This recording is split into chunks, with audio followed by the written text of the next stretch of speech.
Federation of India के president Atul Ganatra अब हमारे साथ हैं। अतुल जी नमस्कार। अगर फसल का प्रोडक्शन देखें तो 310 लाख बेल्स है और क्लोजिंग स्टॉक आपकी रिपोर्ट के मुताबिक 20 लाख बेल्स है।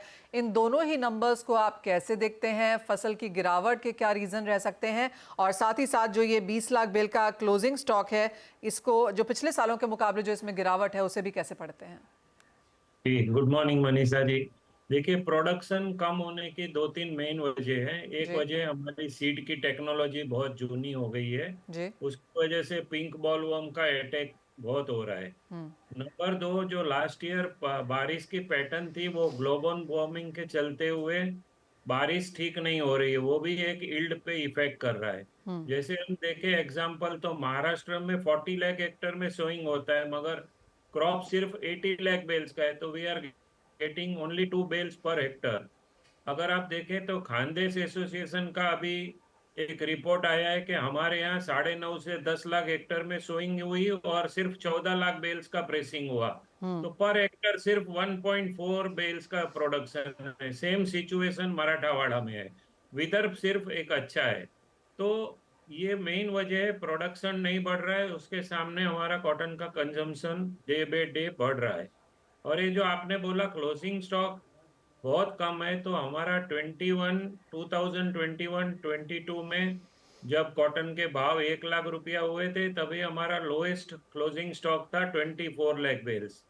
और इस साल उससे भी कम हो गया, 20 लाख बेल। इसकी मेन वजह है हमारा कॉटन का प्रोडक्शन और कंजम्पशन तो सेम है, 5 लाख बेल फर्क है। हम्म। मगर इस साल क्या हो गया कि हमारे जो कॉटन के रेट थे वो दिसंबर से फरवरी तक वर्ल्ड मार्केट से 4,000 रुपया, मतलब कम से कम 7-8% रेट कम थे। तो उस वजह से हमारा एक्सपोर्ट सडनली, जो हम सोच रहे थे 14 लाख बेल्स होगा, वो अभी दिख रहा है कि 25-26 लाख बेल हो जाएगा। तो ये ओके। जो गैप है, इंपोर्ट और एक्सपोर्ट का गैप है, वो करीब करीब 10-12 लाख गांठ का है। हम्म। तो लास्ट ईयर का ओपनिंग जो 30 लाख बेल्स था, उसमें इंपोर्ट एक्सपोर्ट का गैप अगर निकालेंगे तो ये स्टॉक 20 लाख का रह जाएगा मनीषा जी, जो जी बहुत जी।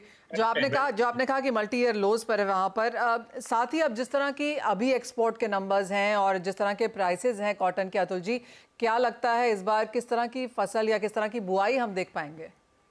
जी। देखिए, कॉटन के प्राइस है वो इंडिया के अभी वर्ल्ड मार्केट से हायर है। हम्म।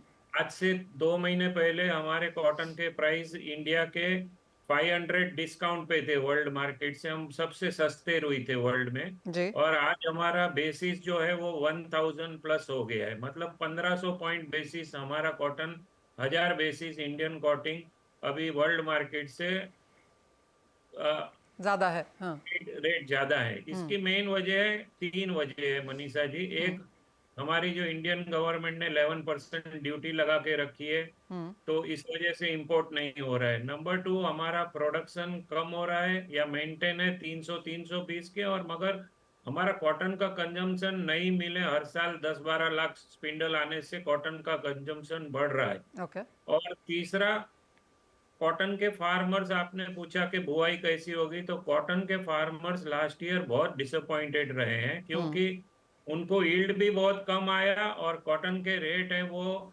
एमएसपी और एमएसपी से नीचे रहे। तो और जो लेबर की शॉर्टेज होने से पिकिंग के चार्ज जो है वो बहुत ज्यादा लगते हैं। पिकिंग 2,000 रुपया 100 किलो पे देने के बाद फर्टिलाइजर, सीड, इलेक्ट्रिसिटी और पानी का बिल भरने के बाद कॉटन के फार्मर के हाथ में कुछ आता नहीं है। हम्म। तो इसका प्रेशर हमें लगता है आने वाले साल में दिखेगा, थोड़ा कॉटन सोइंग होएगा ऐसा दिख रहा है, मगर वो और बारिश कैसा रहेगा वो भी देखना पड़ेगा मनीषा जी। तो 15 दिन के बाद सोइंग का कंडीशन मालूम पड़ेगा क्या होएगा। All right. हम आपसे अतुल जी ऑफकोर्स लगातार माफ़ कीजिए इसके ऊपर बात भी करते रहेंगे और बहुत शुक्रिया वो सारे नंबर्स और उनकी वजह हमारे साथ यहाँ हमारे व्यूअर्स के साथ शेयर भी करने के लिए। तो ये कॉटन पर है, जैसे अतुल जी ने कहा अगले 15 दिन में पता चलेगा कि किस तरह की बुआई यहाँ पर हुई है, लेकिन तब तक यहाँ पर भावों में जो मूवमेंट्स हैं वो लगातार बनती रहेंगी।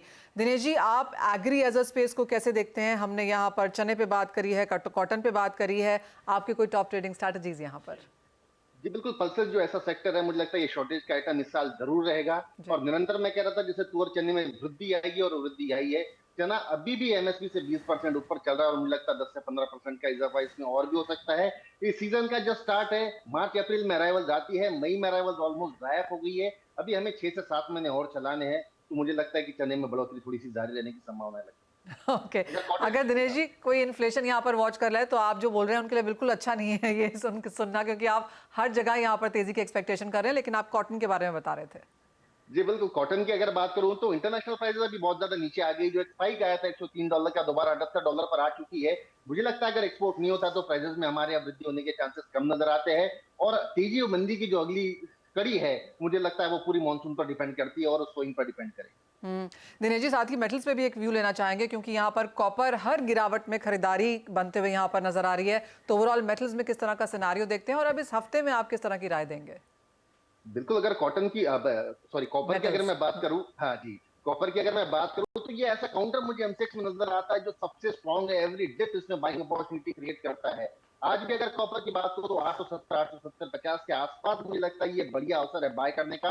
882 के लेवल्स आज या कल में हमें देखने मिल सकते हैं और ₹863.80 का स्टॉप लॉस मेंटेन किया जा सकता है। अगर मैं वीकली सीनियर को तो मुझे लगता है कि 2 हफ्ते के भीतर मुझे कम से कम ये 910 915 के लेवल्स कॉपर में नजर आते हैं। वाह, तो यहाँ पर भी